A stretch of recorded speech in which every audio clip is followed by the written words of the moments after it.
오늘은 저희가 PFPS, 파텔로 피모럴 페인 신드롬에 대해서 우리 오늘 얘기를 해볼 거고요. 먼저 이 PFP에 대해서 얘가 무엇이냐에 대해서 얘기를 해보고 또 어떻게 얘를 찾을 것이냐. 음, 그리고 또 얘가 왔는데 뭐 때문에 이게 PFPS가 진단을 받았느냐. 그리고 마지막으로는 이걸 어떻게 해결을 하고 또 어떻게 하면 예방을 알고 있을지 그에 대해서 우리 오늘 과학적으로 한번 파보는 시간을 가지게 될 것입니다. 자,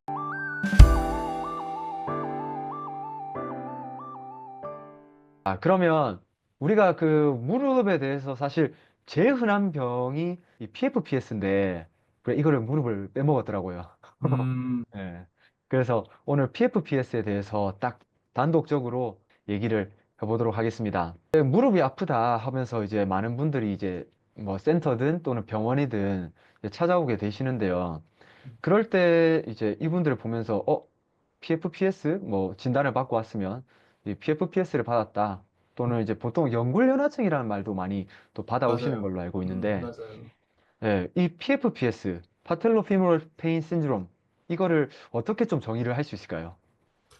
일단은 PFP가 말 그대로 파텔로 피모랄 페인 있죠. 그러니까 대퇴골과 네. 무릎뼈 어떤 사이에 정확하게 기원을 알 수 없는 통증이라고 보면 될 것 같은데, 음. 그래서 이게 별명이 있어요. 러너슨이라 그래가지고, 그러니까 런닝하는 요즘 인구들이 되게 늘고 있잖아요.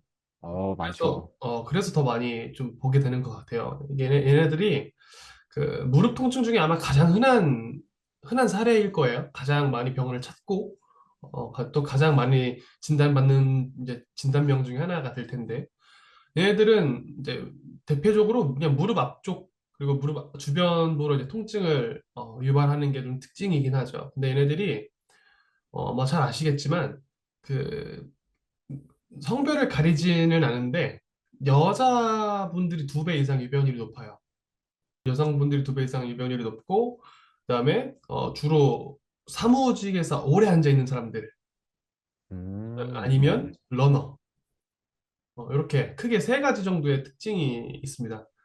저희 제 아내도 이번에 PFP 제가 이제 물리치료적 진단을 해줬고 좀 음, 재활을 하고 있는데 좀 거의 많이 음, 좋아져 있는 상황입니다. 어, 사실 저도 PFP 증상이 좀 있는데요. 아, 그래서 뭔가 마음이 좀 많이 이 시리즈 준비하면서 좀 마음이 많이 가고 좀 친근했습니다. 음, 음, 네. 그러면 이 PFPS라는 거는 진짜 애매한 거네요. 지금 방금 말씀하신 것도 보면 이 앞에 아프다, 주위 아프다 이렇게 얘기하셨는데, 예. 그러면 이게 좀 주로 이제 주된 증상이 좀 어떻게 될 수 있을까요? 이게 사실 대부분의 무릎 부상들이 무릎 앞쪽에 통증을 유발하잖아요. 네. 마찬가지로 하필이면 PFP도 앞쪽에 주로 증상이 나타나고, 근데 조금 특징적인 건 무릎뼈 아래에서 좀 많이 나타나기도 해요. 그래서 그 무릎 건병증, 그러니까 파텔로 텐디노파시라고 하는 그런 음, 무릎뼈 건병증이랑 좀 혼동되기도 하는데, 얘네들이 쪼그려 앉거나 뭐 앉았다가 일어난다거나 뭐 계단 오르거나 뭐 이런 동작에서 좀 악화되는 좀 특징이 있고, 특히 좀 무릎뼈를 좀 지그시 누르거나 압박했을 때 압통이 있다는 특징이 있기도 합니다. 근데 문제는 다른 무릎 질환들도 이런 공동적인 증상을 공통분모가 많다 보니까 이게 좀 되게 잘 감별 진단을 해야 될 필요가 있는 질환이기도 합니다. 진짜 애매하네요. 맞아요. 진짜 애매해요. 그러면 PFP 같은 경우에는 이 앉은 사람도 많이 아프다 했고, 음, 보통 이제 우리가 생각하기로는 많이 뛰고 음, 많이 움직인 사람들만 좀 아플 거라고 생각하는데 음. 실질적으로 앉아갖고 오래 있는 사람도 뭐 무릎 안 쓰는 사람도 아프다고 하니까 그게 좀 복잡한 것 같은데 그러면 이 통증 같은 경우에는 좀 아프다고 표현하시는 분들이 좀 어떻게 표현을 하시나요, 혹시? 이게 다른 무릎 질환들도 좀 약간 어느 정도 좀 공통사항이 있긴 하지만, 얘네들이 대부분 부하 조절에 좀 많이 예민한 경우가 많아요. 그래서 조금 무릎 자체에 부담이 걸리는 동작을 한다거나 증상의 심각도에 따라서 어떤 사람은 걷기만 해도 뭐 무릎이 좀 아프다거나 이렇게 되게 다양한 스펙트럼을 갖고 있어요. 그래서 보통은 애들이 막 걷지 못할 정도로 심각하게 통증을 일으키지 않고 보통 10점 만점에 한 5점 정도로 제한되는 음, 특징이 있긴 하거든요. 그래서 많이 불편하다고 얘기는 할 수 있지만 못 걷겠다, 막 이것 때문에 일상생활이 음. 안 된다 이렇게 얘기하는 경우는 굉장히 드물다고 알고 있습니다. 그러면 이제 이런 증상을 좀 가지고 있고 또 앞쪽 그리고 그 주위 부분으로 통증이 있고 또 걷기에는 조금 불편할 수 있는 이런 이제 여러 요소. 그렇다고 딱 이거다라고 하기에는 좀 어려운 친구가 바로 PFP라고 좀 생각을 하면 되겠네요. 그렇죠. 그러면 생기는 원인이 있을 거 아니에요. 그렇죠. 네, 그렇죠. 뭐 그리고 보통 PFPS다 하면 제일 많이 얘기하는 이 근육이 있잖아요. 이제 무릎에 이제 VMO라고 하는 음, 이제 안쪽에 대퇴사두근에 특히 이제 그래서도 이제 그 대각선으로 그 무릎 바깥 안쪽에서 바깥쪽으로 가는 문제가 돼서 많이 있다라는 얘기도 있고요. 그리고 또 이제 또 제일 많이 듣는 말 또 GMAD라고 하죠. 중등근 우리 애플립을 만들기 위한 중등근 그 친구가 문제다라고 해서 말을 하시는 이게 원인이다라고 하는 분이 있는데 이거에 대해서는 좀 어떻게 좀 바라볼 수 있을까요? 사실 우리가 얼마 전만 해도 그런 PFPS가 그런 대퇴사두근의 내측섬유의 뭐 활성화가 잘 안 된다거나 아니면 좀 타이밍 근수축이 좀 타이밍이 뭐 안 좋다. 그래서 뭐 무릎의 이동 경로에 문제를 일으킨다. 뭐 이렇게 얘기도 하기도 하고 뭐 준혁 쌤 말씀하신 것처럼 뭐 엉덩이 특히 뭐 글루티스 메디우스의 어떤 역학적인 약화나 변화가 메커니즘 무릎의 메커니즘을 변경시키면서 어떤 미세 손상을 만든다 이런 이론들이 있었어요. 근데 음, 2025년이잖아요, 지금. 네네. 이런 이론들이 나온 게 2007년에 딕시트라는 사람이 자기가 이 PFPS의 미스터리를 풀었다 이렇게 주장하면서 뭘 오, 얘기했냐면 그 무릎뼈의 움직임의 어떤 문제가 이 PFPS의 주요 원인이다. 그래서 음, 이제 바스투스 메디알리스 그거 오블리큐 있잖아요. 네네. 그래서 대퇴사두근의 내측 섬유가 그 역할을 다 해야 되는데 그것들을 못하는 거다라고 이제 얘기를 하게 된 거죠. 그러면서 음, 마치 그게 어떤 하나의 막 트렌드가 되거나 패러다임이 되기도 했는데 정말 재밌는 점은 이 사람이 주장했던 이런 VMO, 대퇴사두근 내측 섬유가 실제로 이런 PFPS에 영향을 주는지 안 주는지에 대한 과학적인 근거가 없어요. 음, 진짜 정말 얘 때문에 진짜 움직임의 어떤 불균형이 나타나서 어떤 무릎뼈의 이동 경로에 문제를 일으키고 전형적으로 이런 것들이 진짜 PFPS를 만든다는 어떤 전형적인 근거가 없고 왜 과학적으로 뒷받침될 수 있는 근거도 사실 거의 없다고 볼 수 있어요. 그래서 지금은 이제는 그렇게 받아들여지지 않고 있죠. 지금은 음, 2025년이니까 약 20년 전에 그 사람의 주장인 거잖아요.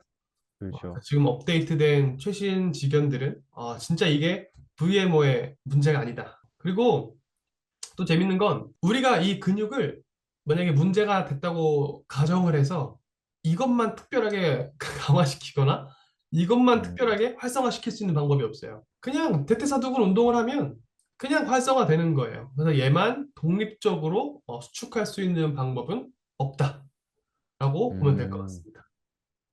이거에 대해서는 좀 놀라운 게 저번에 제가 이 운동에 대해서 배울 때 이 VMO를 제일 많이 쓰는 게 음, 이 다리를 완전히 폈을 때, 니 익스텐션 있죠. 제일 끝에 맞아요. 했을 때. 그때 음, 제일 많이 쓰이고 또 그 무릎 사이에 이 수건이나 휴지, 롤, 음. 그걸 끼우고 딱 했을 때 그때 VMO를 많이 활성화시킨다고 저는 그렇게 배웠었거든요.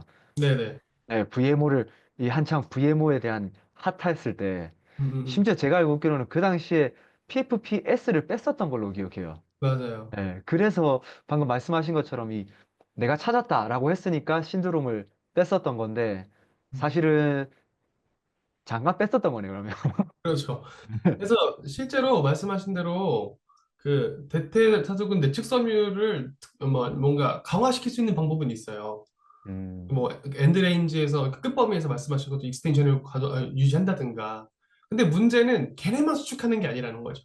음, 어차피 모든 대퇴사두근의 그런 섬유들은 다 같이 일을 하고 다 같이 활성이 되는데 그 과정에서 그 특정 그 특정 각도에서 그냥 VMO가 조금 더 활성화된다는 것이지 VMO만 따로 떼가지고 뭐 활성화를 더 일으키거나 타이밍을 더 이렇게 개선되게 한다거나 할 수는 없다는 거죠.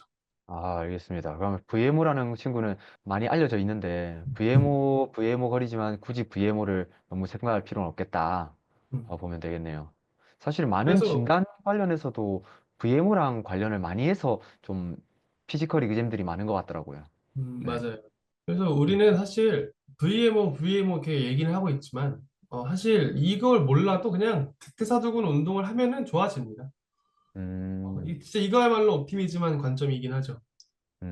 그저 그러네요. 움직이면 좋아집니다. 움직이면. 그렇게 말씀하시면 공부했던 게 좀 아쉬워질 것 같기도 하네요. 그죠? 그러면 또 글루티어스 메디어스 그 중등근 이 친구도 이제 얘기를 많이 하는데 얘도 그러면 일리가 있는 말일까요? 그 부분에 대해서 제가 찾아봤는데 네네. 아, 실제로 그 PFPS가 있는 사람들은 그 글루티우스 메디우스가 다른 사람 건강한 사람에 비해서 좀 약하기도 하고 뭐 그런 임상적 음, 특징을 갖고 있어요.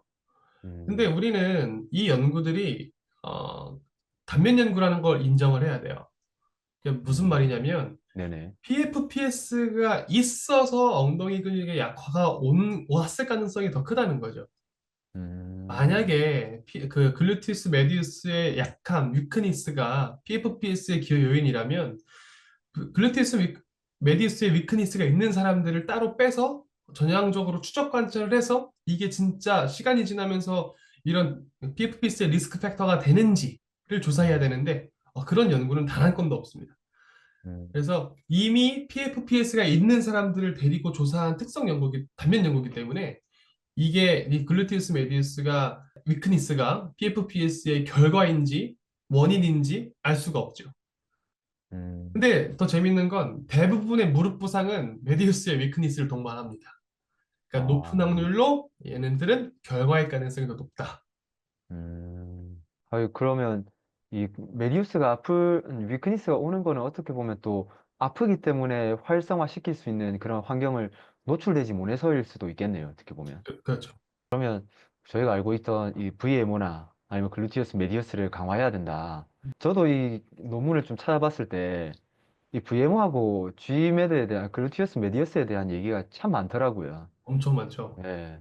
그래서 그런 것들도 봤는데 그런데 꼭 그게 이제 답이 아니라 그냥 그저 결과일 수도 있는 것이고.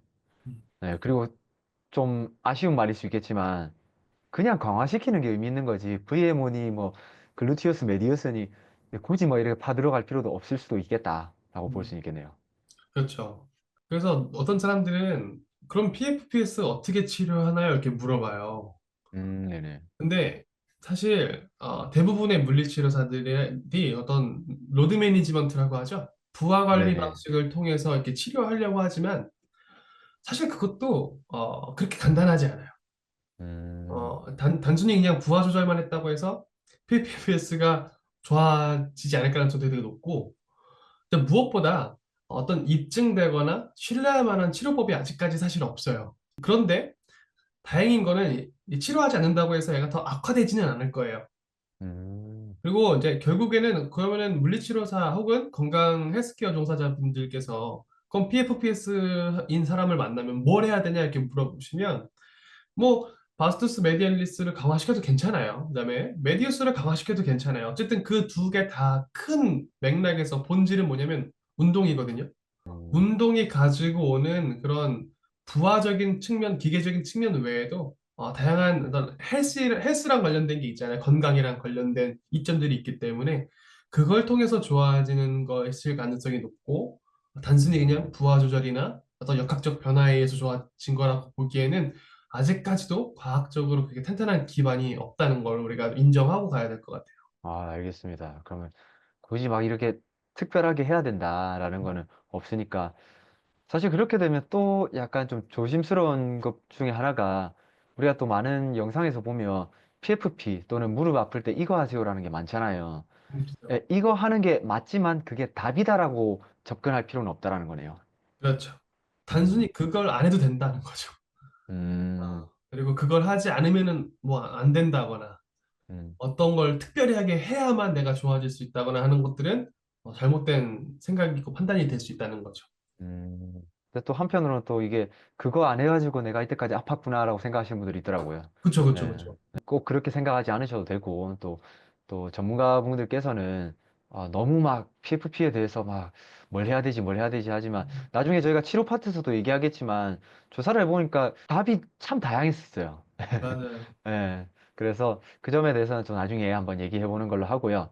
음, 네, 그러면 또 원인에 대해서 이제 좀 알아봤는데, 그럼 이 진단을 해야 되잖아요. 이 사람들이 왔는데, 뭐 때문에 이 사람이 PFP다. 그리고 음, 또 이 PFP라고 이제 평가를 받고 오신 분들이 있을 거잖아요. 그렇죠. 그분들은 어떻게 해서 이제, 이것 때문에 그런 겁니다. 음, 또는 이런 요소들을 좀 풀어갈 수 있을지. 그냥 음, 사실 회원들한테 설명을 할 수 있어야 되잖아요. 예. 그렇죠. 그래서 그 점에 대해서 조금 얘기해 봤으면 좋겠는데요. 그러면 일단 먼저 PFP를 좀 진단할 때, 당신은 PFP입니다. 라고 얘기를 할 때 어떤 요소들, 좀 쓸 수 있을지, 음, 한번 얘기해 봤으면 좋겠습니다. 보통 이제 진단을 할 때 이제 피지컬 이그제 어떻게 움직이는지, 음, 물리치료사가 제일 먼저 배우는 게 사실 그거잖아요. 어떻게 이 사람을 물리적인 평가를 할지를 가지고 얘기를 하는데요. 그 중에는 뭐 싱글레그 스쿼트도 있고 또 파텔라 이 앞통 눌러보는 그런 요소도 있고 뭐 또 움직일 때 한번 무릎 차보세요 할 때 이 움직이는 거, 이 음. 무릎뼈, 슬개골이 어떻게 움직이는지를 보고 이제 판단을 할 때가 많은데요. 이 피지컬 이그잼에 대해서 또 어떻게 바라볼 수 있는지 한번 얘기해 봤으면 좋겠습니다. 일단은 먼저 이제 우리가 전문가로서 그다음에 최신 패러다임을 익히고 있는 그런 사람들로서 먼저 우리가 알아야 되는 건 PFPS는 진단이 아니라는 거죠. 말 음, 그대로 이제 신드롬일 뿐입니다. 신드롬. 그래서 우리는 이런 문제가 어떤 슬개골, 그러니까 무릎뼈랑 대퇴골, 대퇴뼈 관절에서 비롯된다고 가정을 한 다음에 우리가 이렇게 감별 진단을 하려고 노력은 하지만 사실 보장할 수가 없어요. 이게 진짜 거기서 기인된 건지 아직도 사실 정확한 근거가 없단 말이에요. 음, 그다음에 두 번째로는 이거는 아마 물리치료사나 의사 선생님들은 다 해당되는 얘기겠지만 절대 PFPS를 그런 피지컬 리그잼으로 단독 검사만 해서는 절대 안 됩니다. PFPS는 반드시 전문가의 임상 추론 끝에 이어지는 피지컬 리그잼에서 감별 진단이 돼야 하는 거지. 단순히 그냥 몇 가지 특징이 있다고 해서 나 스페셜 테스트 몇 개 했더니 양성 나왔네. 당신 PFPS야 이렇게 진단해서는 안 되는 거죠. 그 다음에 이제 최근에 2019년에 그 CPG 나왔잖아요. 네네네. JOSPT에서 이제 크리티컬 프랙티스 가이드라인이 나는데 여기 다이그노시스 진단 파트를 보면 옛날에는 그 PFPS를 이렇게 클러스터화 했거든요. 클러스터가 이렇게 음, 뭐냐면 몇 가지 이렇게 특징들을 설명해 놓고 이 중에 몇 개가 양성이면은 우리가 PFPS다라고 얘기하겠다. 이렇게 진단하기로 약속을 했었던 적이 있었는데 이게 아쉽게도 진단 정확도가 너무 낮아요. 너무 낮아요. 그래서 이것만 가지고 어떤 이 사람의 피지컬 리그램에서 당신 여기서 몇 가지가 포함되니까 PFPS야 이렇게 얘기하기에는 조금 무리가 있는 거고요. 대신에 음, 좀 이렇게 고품질의 체계적 문헌 고찰에 따르면 몇 가지 좀 임상적인 특징이 있어요. 다른 무릎 질환이랑 좀 다른 특징 몇 가지가 있는데 그 중에 이제 스쿼트 혹은 쪼그렸다가 쪼그리고 앉을 때 통증이 제한된다는 거 하나. 음, 그다음에 두 번째는 이제 계단 오를 때 아픈 거. 세 번째는 무릎을 굽힌 채 앉기 같은 이런 음. 활동이 가장 PFPS를 진단하기 위해 좋은 임상적 그런 사인이었고요. 그다음에 우리가 그 스쿼트 테스트라고 하죠. 뭐 싱글레그 스쿼트 테스트 이런 네네. 것들이 생각보다 특이도가 되게 높아요. 특이도가 음, 91%나 되는데 네네. 문제는 민감도가 너무 낮아요. 그래서 이 몇 가지 그런 피지컬 리그잼만 가지고 우리가 PFPS를 진단할 수 없는 이유가 여기에 있는 거고요. 그 외에 파텔라 이렇게 슬개골 이렇게 압박하는 검사 있잖아요. 네네네. 파텔라 컴프레시 테스트도 특이도는 높은데 민감도가 말도 안 되게 낮아요. 어, 그래서 이걸로는 우리가 감별 진단을 할 수가 없다라고 이해를 해야 될 것 같아요. 그러면 저희가 이때까지 뭐 이게 맞다라고 했던 것들이 19년도에 이제 다 엎어진 거네요, 어떻게 보면. 그쵸, 그쵸. 음, 그러면 어떻게 보면 이 임상실험을 한 이후에 이 피지컬 exam이 들어간다는 말은 결국에는 경험도 아무래도 있어야 된다는 부분도 있겠네요. 그럼요. 그런데 지금 이제 저희가 딱 얘기를 하면서 이제 선생님들이 조금 그 궁금해하실 수 있는 게 민감도랑 특이도에 대해서 혹시 그냥 간단하게만 좀 설명해 주실 수 있으실까요? 와, 이게 사실 복잡하긴 한데. 이거를 간단하게, 네, 네, 아, 그, 네. 민감도라는 어려우셨어도. 네, 개념은요, 네, sensitivity라고 하죠. 네, 그래서 네, 이 민감도의 정의는 해당 질환을 이미 갖고 있는 사람이 네, 어떤 검사에서 양성이 나올 확률이에요. 그러면은 우리가 네, 이렇게 생각할 수 있거든요. 아, 그러면은 민감도 높은 테스트로 검사해서 양성 나오면 환자구나. 이렇게 생각할 수 있거든요. 네. 근데 문제는 우리는 이 사람이 이 질환을 갖고 있는지 없는지 모르는 상태라는 거죠. 그쵸. 그거 어, 찾으려고 사실 테스트하는 그죠? 거니까. 그 이미 알고 네, 있으면 그걸 할 필요가 없죠. 그쵸. 그죠? 그래서 이 사람이 뭐 PFPS 환자인지 아닌지 모르니까 이 검사를 하는 건데 문제는 얘는 필연적으로 위양성이 많아요. 음, 그냥 아, 거짓된 양성이 많다라는 그렇죠. 거죠. 거짓 양성이 많아요. 그래서 음, 우리는 이 민감도 높은 테스트로 이 환자의 진단하는 데 쓸 수가 없어요. 왜냐면 거짓 양성이 너무 많아서. 대신 이미 이 질환을 갖고 있는 사람이 이 테스트에서 양성이 나올 확률이 높다는 얘기는 이 사람이 만약에 진짜 이 질환을 갖고 있을 때 이 음, 검사에서 양성이 나올 확률이 높다는 얘기잖아요. 네, 그렇죠. 그 얘기를 반대로 말하면 이 사람이 이 테스트에서 음성이 나왔다는 얘기는 이 사람은 이 질환을 갖고 있지 않을 가능성이 굉장히 높아지는 거죠. 그다음에 특이도는 사실 그냥 반대로 이해하면 돼요. 음, 질환을 갖고 있지 않은 사람이 이 테스트에서 음성이 나올 확률. 음, 어, 그러니까 만약에 이 사람이 질환을 갖고 있었다면 반대로 말하면 양성이 나올 확률, 양성이 되는 거죠. 그렇죠, 그렇죠. 네네네. 음, 아, 이 어려운 개념을 또 이렇게 한 번에 정리해 주셨는데, 우리가 사실 이 특이도 민감도에 대해서 간단하게 말을 했지만, 우리가 이때까지 쓰고 있었던 피지컬 exam이라는 거는 이런 요소들을 다 담고 있습니다. 그런데 이 요소 없이 그냥 우리 이거 해보고, 효과 있네? 아니네? 지금 이렇게 보통 테스트 할 때가 많은데요. 사실 정확하게 조금 더 이 테스트라는 걸 더 파고 들어가 보면 이런 특이도와 민감도, 이런 요소들을 사실 고려를 하고 사용을 해 주셔야 됩니다. 그래서 사실 이 감별하고 진단한다라는 게 진짜 전문가 영역이라고 하는 이유가 이런 요소들까지 다 고려를 한 다음에 진행을 하는 거기 때문에 꼭 저희 전문가 선생님께서는 이 특이도, 민감도, 이 용규 선생님께서 말씀을 해주셨지만 또 특별하게 조금 더 조사해 보셨으면 좋겠다라는 바람이 있습니다. 그리고 그걸 가지고 피지컬 exam을 진행해 주셨으면 더 확실하게 또 말씀을 드릴 수 있는 부분이 더 많아질 거라고 저는 생각을 하고 있습니다. 또 어려운 내용 또 간단하게 설명해 주셔서 너무 감사합니다. 쉽지 않아요. 설명할 때마다. 아, 그러니까 진짜 이 PFP라는 게 진단이라는 걸 해가지고 바로 딱 나오면 참 좋을 건데 그죠? 참 그게 안 된다고 하니까 그게 좀 아쉬운 부분이고 진짜 이거는 계속해서 우리가 필드에 있으면서 경험을 해봐야 되는 부분도 없잖아 있다라는 게 음, 필요하고 또 저희 전문가로서 어떻게 보면 제일 전문가가 될 수 있는 또 하나의 또 이유가 될 수 있다라고 바라봐지네요. 그죠.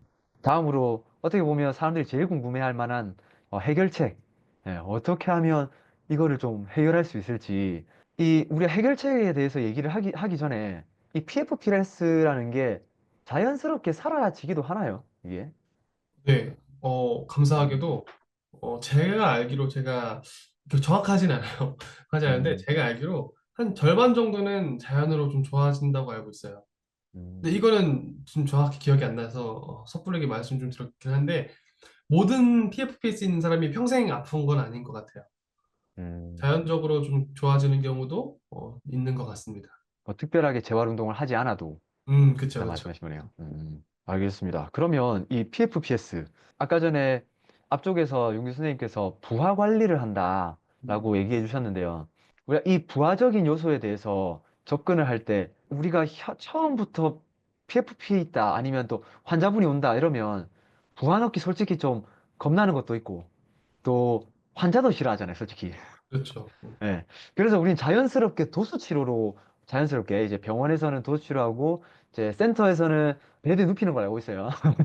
그럴 경우에 부화를 넣기 전에 도수 치료하는 거에 대해서 좀 어떻게 바라볼 수 있을까요?